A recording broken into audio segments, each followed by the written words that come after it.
বলো। ভান্তে আমাদের ওই যে বুদ্ধের মূল শিক্ষা চারি আর্য সত্য পরিচিতি আমাদের দ্বিতীয় টপিক ছিল। হ্যাঁ, এটা ইয়ে করি না, দুঃখ সত্য সম্পর্কে আলোচনা করি। আচ্ছা ভান্তে। দুঃখ সত্যটা এটা বলা হয়েছে, জাতিপি দুঃখ জরাপি দুঃখ ব্যাধিপি দুঃখ মরণমপি দুঃখং আপ্যেহি সম্পয়োগোপি দুঃখ পিয়েহি বিপ্রয়োগোপি দুঃখ ইয়াং কিঞ্চিল না লাভাতি তম্পি দুঃখান্তি সংকীর্তেন পঞ্চোপাদানস্কন্ধ দুঃখ। এইভাবে দুঃখ সত্যটাকে মানে আইডেন্টিফাই করা হয়েছে, যে মানে এই কিসে কিসে জীবনের মধ্যে দুঃখটা আমাদেরকে তাড়িত করে। তো এখানে জন্ম দুঃখটা কে নিয়ে যদি আমরা বলি, এটা একান্তই সত্য যে এই জন্মটা আর কারণে আমরা দেহ ধারণ করেছি, এবং এই দেহ ধারণ করার কারণে বাদ বাকি যাবতীয় উপদ্রব আমাদেরকে গ্রহণ করতে হয়, মেনে নিতে হয়, এগুলো ভোগান্তির শিকার হতে হয়। তো কিন্তু এটা আর পাশাপাশি আমরা তাহলে জীবনটাকে কি দুঃখ হিসেবেই দেখে দেখে থাকবো? কিন্তু এই নিয়েই বুদ্ধকে অনেকে দুঃখবাদী একজন দার্শনিক বলে থাকেন। বাস্তবে কিন্তু বুদ্ধ দুঃখ জয়ের কথা বলেছেন। কারণটা কি? বুদ্ধ সুখের প্রত্যাশী এর পক্ষে ছিলেন, কারণ নির্বাণং পরমং সুখং, নির্বাণকে পরম সুখ হিসেবে তিনি আখ্যায়িত করেছেন। শুধু সাধারণ সুখ নয়, এটা পরম সুখ। তো এটা কোন পর্যায়ে, কোন ধরনের এই পরম সুখ, এটাকে বুঝতে হলে আমাদেরকে প্রথমে সুখের বিপরীতে যে দুঃখের অস্তিত্ব আমাদেরকে স্পর্শ করে, সে দুঃখের সম্পর্কে আমাদের পরিপূর্ণ একটা ধারণা থাকার দরকার।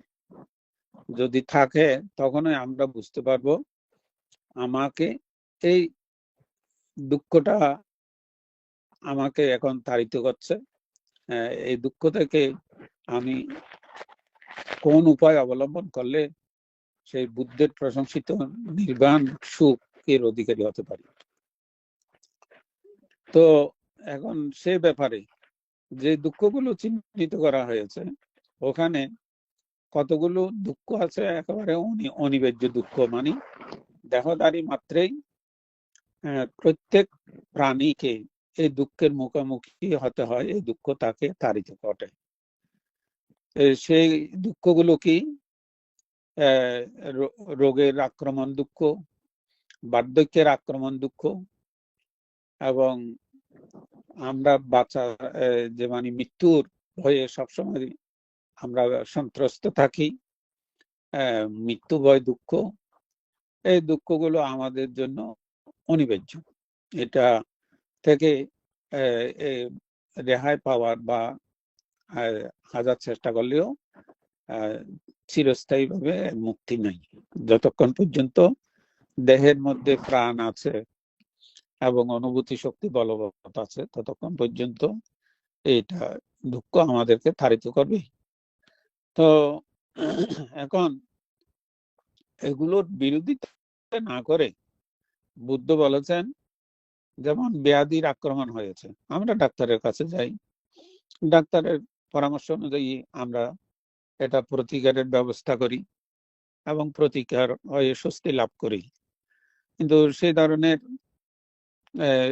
এর মধ্যে দেখা যাচ্ছে এটা আবার ঘুরে ফিরে অন্য রকমের ব্যাধি রোগের আক্রমণ আমরা শিকার হই। মোটামুটি এই দেহ কোনো না কোনো সময়ে কোনো না কোনো ধরনের ব্যাধির আক্রমণের মধ্যে থাকেই। তো এটাকে মেনে নেওয়া, হ্যাঁ, এই জন্য বলা হয়েছে দুঃখং আরিয়া সচ্ছা, দুঃখকে তুমি সত্য হিসাবে জানো, দুঃখের বিরোধিতা করবে না। এই দুঃখ এই দেহ ধারণ করলে এগুলোর মোকাবেলা করতে হবে, এগুলো আসবেই। এইভাবে স্বীকার করে নিয়ে তাকে প্রতিকার ব্যবস্থা, প্রতিরোধের ব্যবস্থা করতে কোনো আপত্তি নাই, এটা অন্যায়ও নয়। আমরা জলে পরে যখন যাই তখন আমি তো স্বেচ্ছায় ডুবে যেতে চাই না, সাঁতার না জানলেও আমি হাত পা নাড়ি যাতে মোটামুটি আমি আত্মরক্ষা করতে পারি, ওই চেষ্টা করতে হয়। ঠিক অনুরূপ ভাবে আমরা জন্ম যখন নিয়েছি, এই দেহ ধারণ করেছি, তাহলে এই দেহ ধারণ জনিত ব্যাধির আক্রমণ, বার্ধক্যের আক্রমণ, এই দুঃখ আমাদেরকে মেনে নিতে হবে। মেনে নিয়ে যতটুকু প্রতিকার সম্ভব, প্রতিরোধ সম্ভব আমরা চেষ্টা করতে পারি। তবে মনের মধ্যে ধারণা রাখতে হবে, হ্যাঁ এই দেহ আছে, অতএব এই ধরনের কষ্ট অবশ্যই থাকবে। তাহলে আমাদের মনের হতাশা, মনের অবসাদ অথবা অসহিষ্ণুতা, এগুলো অনেকটা কমে যাবে।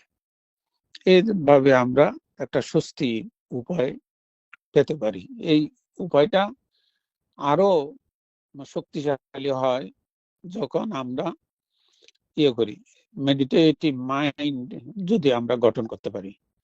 আমরা যদি ধ্যান ও চিত্তের একাগ্রতার শক্তিকে যদি আমরা বাড়াতে পারি, তখন আমি শারীরিক ব্যাধির আক্রমণে, শারীরিক যে দুঃখ যন্ত্রণা জন্ম নেয়, এ থেকে আমি মনটাকে মোটামুটি সরাইয়ে রাখতে পারি।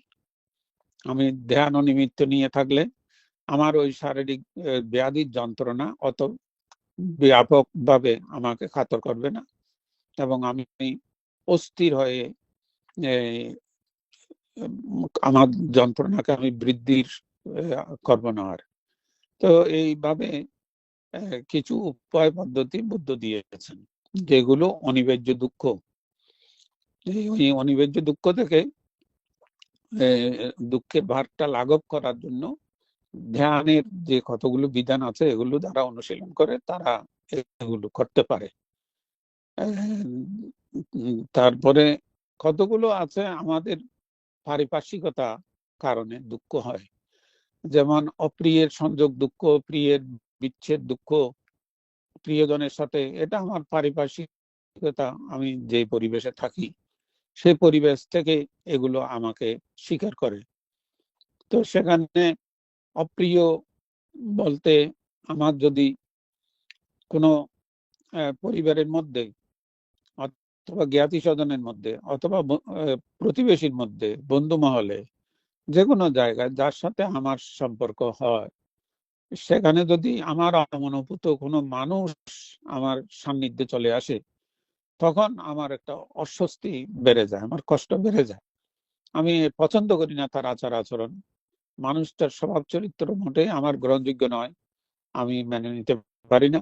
এখন কি করা যায়? যেমন স্বামী স্ত্রী, প্রত্যেক নারী পুরুষ চিন্তা করে যে আমার মনের কোন স্ত্রী হলে চিন্তা করে আমি মনের মতো যেন একজন আমার সঙ্গী পার্টনার হিসেবে পুরুষ লাভ করি, অথবা পুরুষ মনে করে আমার মনের মতো একজন স্ত্রী সঙ্গী যেন আমি জীবনে লাভ করি বধূ হিসেবে, এভাবে চিন্তা করে।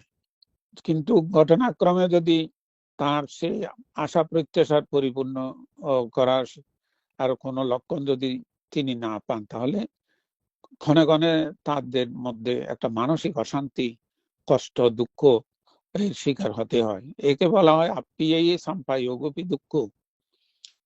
অপ্রিয়ের সম্পর্ক আমার সাথে হয়ে গেল, তো তখন সেই ধরনের পরিস্থিতিতে সম্পর্ক অবনতি না হওয়ার জন্য আমি কোন উপায় অবলম্বন করতে পারি? তাহলে ওখানে ক্ষমা মৈত্রীর কথা আছে। তুমি দোষের সন্ধান না করে গুণের সন্ধান করো। তার মধ্যে সবগুলো যে দোষ কেবল তা নয়, তার মধ্যে কিছু গুণ অবশ্যই আছে। তুমি গুণগুলোকে নিয়ে ভাবনা করো, দোষগুলোকে উপেক্ষা করার চেষ্টা করো, তাহলে অন্তত তুমি কষ্টের দুঃখের ভার অনেকটা লাঘব করতে পারবে। এই ধরনের ব্যবহার কিছু জ্ঞান উপদেশ ও বুদ্ধ আমাদেরকে দিয়েছেন বিভিন্ন সূত্র ও গুলোর মধ্যে। তো প্রিয়হি বিপায়োগপি দুঃখ, প্রিয়জনের বিচ্ছেদ দুঃখ থেকে আত্মরক্ষার জন্য নিজের মনকে ভারসাম্যের মধ্যে ধরে রাখার জন্য যে উপায়টা আছে সেটা বিপাসনা মেডিটেশন আমাদের জন্য খুবই উপকারী। বিদর্শন ধ্যান অনুশীলন করলে যখন এই ধরনের প্রিয় কিছু ও মানে মনে করেন মা বাবার উপযুক্ত একটা সন্তান মারা গেল, যাকে ঘিরে মাতা পিতার অনেক স্বপ্ন আকাঙ্ক্ষা ছিল, সন্তানটাও সেভাবে উপযুক্ত হওয়ার মুখে হঠাৎ করে তার অকাল মৃত্যু হলো। এমত অবস্থায় তার প্রিয় বিচ্ছেদের যে দুঃখ, যে আঘাত, এটা থেকে রেহাই পাওয়ার জন্য যে বিপাসনা মেডিটেশনের মধ্যে যে অনিত্য অনিত্য লক্ষণকে দর্শন করা এবং অনিত্য দর্শনের মাধ্যমে এইটা যে মানে জীবনের মধ্যে এইভাবে কেউ স্থির নয়, আমি যে ভাবছি আমি আমার সন্তান কেন মারা গেল, এটা তো মানে স্বাভাবিক একটা মরণ যে মানুষের জীবনে নানা ভাবে আসে এবং কখন আসে কোনো পূর্বের কোনো নির্দিষ্ট কোনো ইয়ে থাকে না। একটা মরণ চলে আসে, এটা অনিত্য।